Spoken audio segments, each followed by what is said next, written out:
या ठिकाणी माझं शेवटचं भाषण आहे आणि त्यानंतर आपल्या तालुक्याचे कर्तव्यदक्ष आपले तहसीलदार साहेब कुंडमावर साहेब या ठिकाणी निवेदन घेण्यासाठी येतील.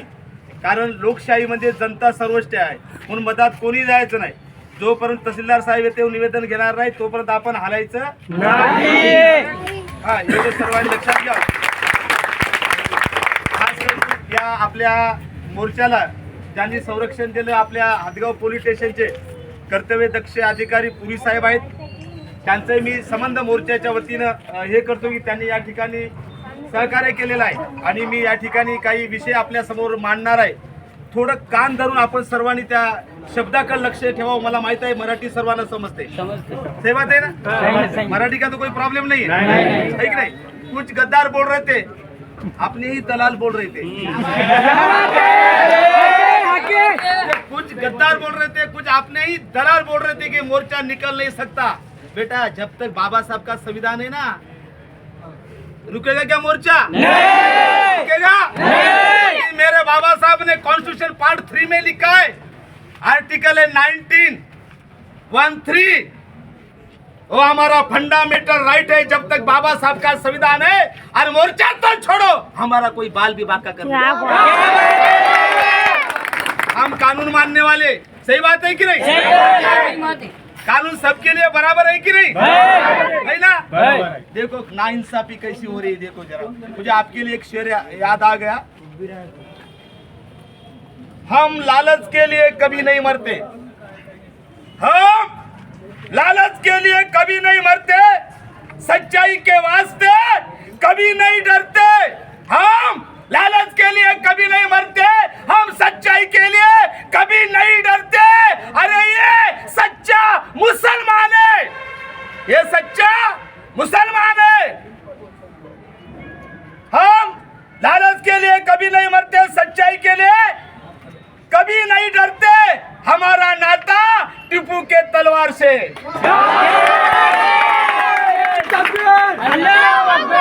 हम लालच के लिए कभी नहीं मरते, सच्चाई के वास्ते कभी नहीं डरते. अरे हमारे नाता हमारे टीपू के तलवार से, इसलिए तो हम खंजर नहीं रखते.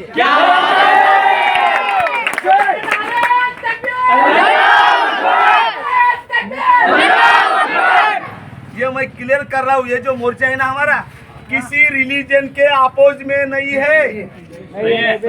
ये सुनो जरा, आमचा जो मोर्चा आहे कोण्याही धर्माच्या विरोधात नाही, कोण्याही जातीच्या विरोधात नाही.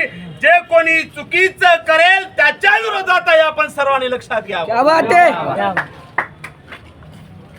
आपको मालूम है जब से सेंट्रल गवर्नमेंट आ गई, मोदी सरकार, मित्रों सही बात है कि नहीं? ये मित्रों बहुत ही डिस्टर्ब कर रहा है. सही बात है ना?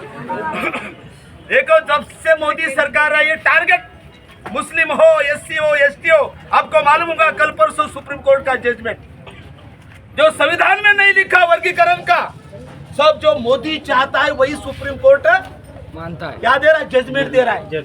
शंका है हमको, शंका. हम रिस्पेक्ट करते हैं सुप्रीम कोर्ट की, मगर जो गलत जजमेंट आ रहे हैं ना, लग रहा है कि नहीं? नहीं सही में लग रहा है कि नहीं?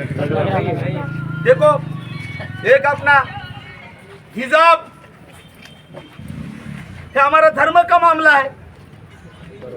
हम हिजाब पहने क्या पहने हमारा फंडामेंटल राइट है. क्योंकि बाबा साहब का संविधान क्या कहता है? आर्टिकल 19 अभिव्यक्ति स्वातंत्र्य. इसकी डेफिनेशन क्या है?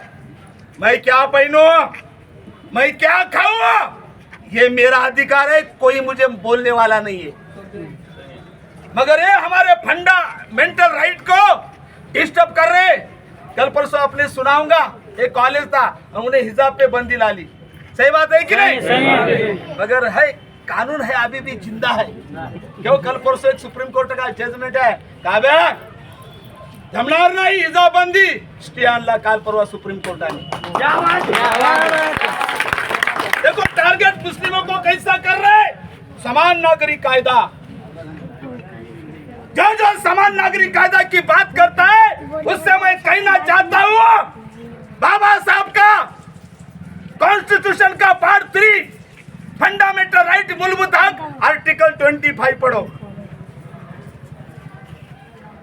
मला आमच्या रीतिरिवाजाप्रमाणे मुस्ताकबाई मी संविधान सांगायलो, कारण मला फेकाफेकी करता ही नहीं। फेकाफेकीचा सब टेंडर किसको दिया आपको मालूम है? ये नाम लेने की जरूरत है क्या? जरूरत है क्या? फिर क्या लिखा 95 में? हम आम्हाला रिलीजन है, आम्ही आमच्या धर्मानुसार आम्ही सगळे आमचे नियम पाळण्याचा अधिकार डॉक्टर बाबासाहेबांच्या संविधानाने अर्थात आर्टिकल 25 ने दिया है। उसके ऊपर भी अतिक्रमण कर रहे। कल परसों एक सब्जेक्ट आ गया वक्फ बोर्ड की खेती का, आया कि नहीं? देखो कैसा टारगेट करे। उसके बारे में संविधान क्या कहता है? हमारी प्रॉपर्टी है, मुस्लिम की प्रॉपर्टी के धर्म की प्रॉपर्टी। क्यों मुस्लिम भाई? जिस किसको संविधान मालूम है, संविधान का आर्टिकल 26 पढ़ो मुस्ताक भाई। माजिद क्या कहता है 26? अरे आम्हाला आमच्या धर्मासाठी प्रॉपर्टी जमिनीचा अधिकार आहे आणि 26 ही कलम बेसिक स्ट्रक्चर का पार्ट है। पार्ट का मतलब क्या होता है मालूम है? कि इसको सुप्रीम कोर्ट है क्या कोई भी हाथ नहीं लगा सकता। देखो कैसा छेड़छाड़ी कर रहे। अब आता मैं मेन मुद्दे पे। आपको मालूम है मेन मुद्दे पे आने से पहले एक मुझे शेर याद है आपके लिए खास, जो मेरे नौजवान टाइगर है, टाइगरों के लिए। क्या बात है, क्या बात।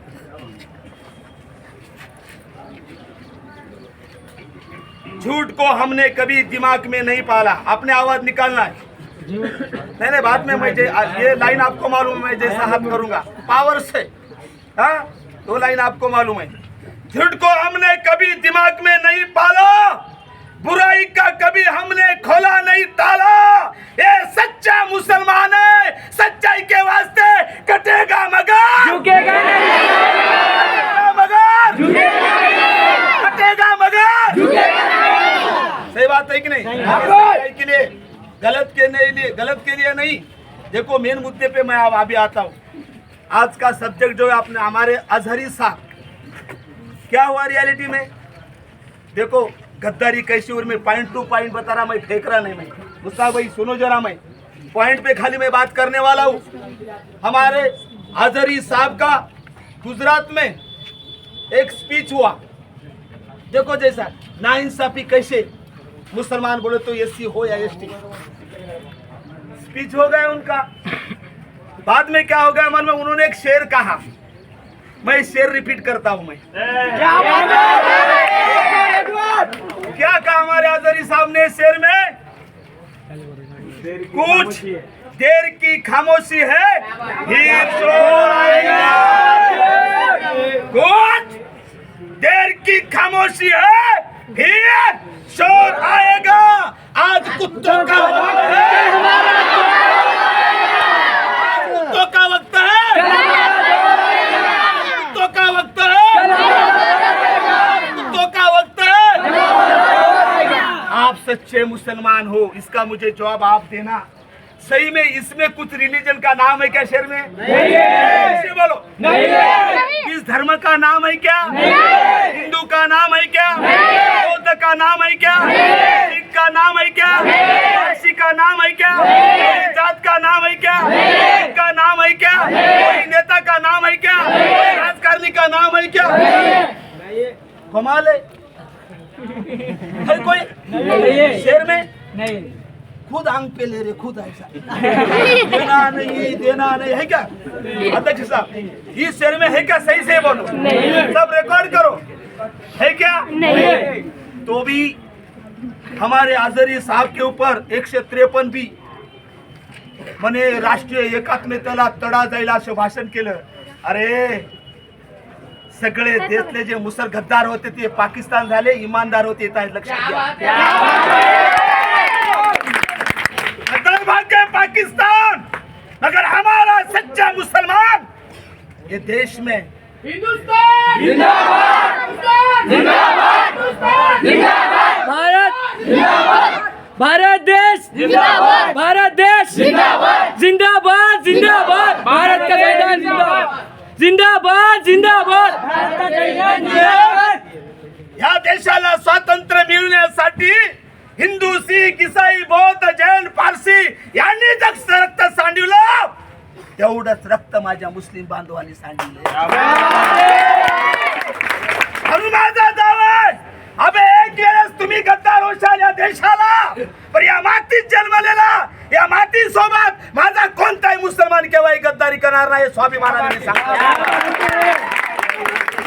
खाली हमारे अजहरी साहब ने शेर बोला, इसमें कोई धर्म का नाम नहीं, कोई कास्ट का नाम नहीं, कोई राजकीय नाम नहीं, कोई पक्ष का नाम नहीं. देखो कलमा 153 भी क्या मतलब होता, राष्ट्रीय एकात्मतेला धोका म्हणून 5 वर्षाची सजा. आता त्या शेर मध्ये मला सांगा, कोई देश के बारे में है क्या कुछ? नहीं. देखो अन्याय कैसा हो रहा है, आपको समझना, भावनिक नहीं होना अभी. मेरे भाइयों सुनो जरा, भावनिक होके कोई फायदा नहीं. खाली शेर कहा हमारे अजहरी साहब ने. दूसरी कलम कौन सी है मालूम है क्या? 5052. देखो 5052 दूसरी कलम है. इसका मतलब क्या? 2 गटात दंगा पेटविणे. अरे तो धर्माचं नावच नाही ना. धर्म का अगर नाम आता तो हम मानते थे भाई, उसमें 2 साल की सजा आहे. दुसरी कलम 188 नोटिसीचं पालन केलं नाही. आता नोटिसीचा याचा काय संबंध? शेर म्हटलं की त्यांनी शिवा दिल्या असत्या, धर्म का गलत गालियां दी थी. हम थांब रे जरा तुमच्या नहीं उन्होंने कहा ना, वो शेर के उन्होंने कहा ना, इसका ये कोई मायने नहीं रहता. उन्होंने कहा ना, तो उस शेर में देखो 188 बघा अन्याय कसा होता, इसलिए मैं बोल रहा. थांबा बोलना थांबा. बघा 188 बघा अन्याय कसा वाला. 188 188 कलम का अर्थ क्या होता मालूम है? जो पुलिस ने नोटिस दी उसका पालन नहीं किया. क्या नहीं किया? गालियां दिया अजहरी साहब ने हमारे. दूसरी कलम है देखो 144 144 सेक्टर 144. देखो इसकी जो डेफिनेशन है की नाही, हे देखो किती खतरनाक आहे की, शस्त्रासह ज्या शस्त्रांनी एखाद्याचा खून होते असं शस्त्र घेऊन त्या कार्यक्रमात हजर होणे. सही बोलो था क्या? साथ में देखो वो भी कलम, उसमें भी 2-3 साल की सजा है. पर जान दो हमारे अजहरी साहब के ऊपर कोई गुनाह नहीं है, तो भी इतने आर्टिकल डाले. मुझे आपसे पूछना है, वहाँ के पुलिस वाले कोर्ट से बड़े हैं क्या? नहीं. आवाज निकालो. नहीं. गुजरात के पुलिस वाले कोर्ट से बड़े हैं क्या? नहीं. गुजरात के पुलिस वाले कोर्ट से बड़े हैं क्या? नहीं. कोर्ट क्या बोलता है देखो, नो नाइट राइटिंग. डेट है 2 जुलाई 2014 का सुप्रीम कोर्ट का जजमेंट आर्नेस अपोज बिहार स्टेट. इसमें सुप्रीम कोर्ट एक आदेश पारित करता है क्या, जिस कलम में 7 साल तक सजा है, शिक्षा है, उसमें नोटिस पे छोड़ दो. मेरे भाइयों मैं आपसे पूछना चाहता हूँ, जितने हमारे अजहरी साहब के ऊपर कलम लगाए वाले, इसमें किसी कलम में 7 साल की सजा नहीं. छोड़ा क्या नोटिस पे? छोड़ा? आवाज निकालो ना. छोड़ा नोटिस पे? पुलिस वाले कोर्ट से बड़े हैं? पुलिस वाले कोर्ट से बड़े? ये जातिवाद है, ये मुस्लिम को टारगेट कर रहा है, ये बताना था मुझे. क्या बात बाकी कुछ भी नहीं जो मैं कह रहा हूं. एक तो उन्होंने कुछ नहीं कहा, तो भी इतने आर्टिकल डाले. नंबर 1 इतने आर्टिकल डाले. एक तो उन्होंने कुछ गलत बात नहीं की, ठीक कर डाले. मेरे भाई सुप्रीम कोर्ट तो बाप है कंट्री का. सुप्रीम कोर्ट से मुंह से निकली वाली बात वो कानून बन जाता. आपको मालूम है? कानून बन जाता. वो कानून में लिखा है कि जिन कलमा में 7 साल तक सजा है, उसके एक नोटिस पे छा दे भाई, पेपर पे छोड़ दो. छोड़ा क्या हमारे अजहरी साहब को? देखो जरा और पॉइंट देखो, ध्यान में आ जाएगा. कल परसों एक महाराज है, हम जो है कि नहीं, भगवा हो नीला हो हरा हो, रिस्पेक्ट करते कि नहीं? हम हर धर्म का रिस्पेक्ट करते कि नहीं? 2 मिनिट थांबा ना. थोडं बोल द्या साहेब, आमच्या फंडामेंटल घेते का झालं मात्र जरासं थोडं. आता ते काय म्हणजे साहेबाबद्दल बा साहेब म्हणजे असं का तुमच्या आहेत का मेसेज जिंदाबाद. झालं सर 2 मिनिटं. आता बघा लाईन मी तुम्हाला कळलं पाहिजे एवढ्यासाठी सांगतो बरं, आपल्याला काही कळत नाही हो. बघा कसं वाल कल परसो रामगिरी महाराज, हम भगवे का रिस्पेक्ट करते, हम नीले का रिस्पेक्ट करते, हम हरे का भी रिस्पेक्ट करते, हर धर्म का हम रिस्पेक्ट करते कि नहीं? हम हर धर्म का रिस्पेक्ट करते। जो रामगिरी महाराज है, हर जो धर्म गुरु रहता है कि नहीं, मुस्लिम का हो, हिंदू का हो, बौद्ध का हो, जैन का, सिख का, ईसाई का, पारसी का, जू का, हर धर्म का हो, उसका क्या काम है मेरे भाई? उनका क्या काम, ये काम है कि अपना धर्म में जो जो बताए कि नहीं वो बताना, वो बता दूसरे धर्म को गलत कहना ये